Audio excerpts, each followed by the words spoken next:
আসসালামু আলাইকুম রহমতুল্লাহি বারাকাতুহু।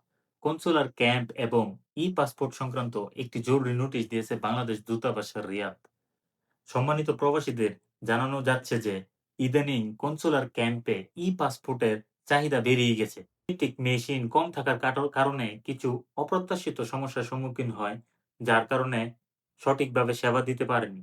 এখন দূতাবাস অতিরিক্ত জনবল এবং অতিরিক্ত বায়োমেট্রিক মেশিন এর মাধ্যমে দ্রুত সমস্যার সমাধানের চেষ্টা করতেছে।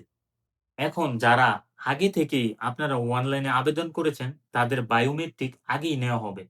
আর যাদের পাসপোর্টের মেয়াদ অলরেডি শেষ অথবা ২-১ মাসের ভিতরে শেষ হয়ে যাবে কিন্তু আবেদন করতে পারেননি, তাদেরও বায়োমেট্রিক নেওয়ার ব্যবস্থা করা হবে খুব দ্রুতই। এবং যাদের পাসপোর্টের মেয়াদ অলরেডি ১ বছর বা তার চেয়ে বেশি আছে, তাদেরকে বিশেষভাবে অনুরোধ করা হচ্ছে যেন ই-পাসপোর্টের জন্য আবেদন না করে।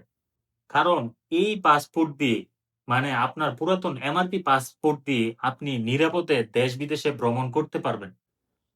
এবং প্রবাসী ভাইদের বিশেষভাবে অনুরোধ করা হচ্ছে যে আপনারা ধৈর্য সহকারে ক্যাম্পে যেয়ে সেবা নিন এবং দূতাবাস কর্মীদের সাহায্য করুন। একই সাথে প্রবাসীদের অনুরোধ করা হয়েছে যেন ই-পাসপোর্ট নিয়ে কোন প্রকার আতঙ্কিত না হতে এবং কোন প্রতারণার ফাঁদে পা না দিতে। ভিডিওটি ভালো লাগলে বেশি, বেশি করে শেয়ার করে দিন যেন আমাদের প্রবাসী ভাইয়েরা তারা কনসুলার ক্যাম্পে গিয়ে তাদের সেবা নিতে পারে। আসসালামু আলাইকুম।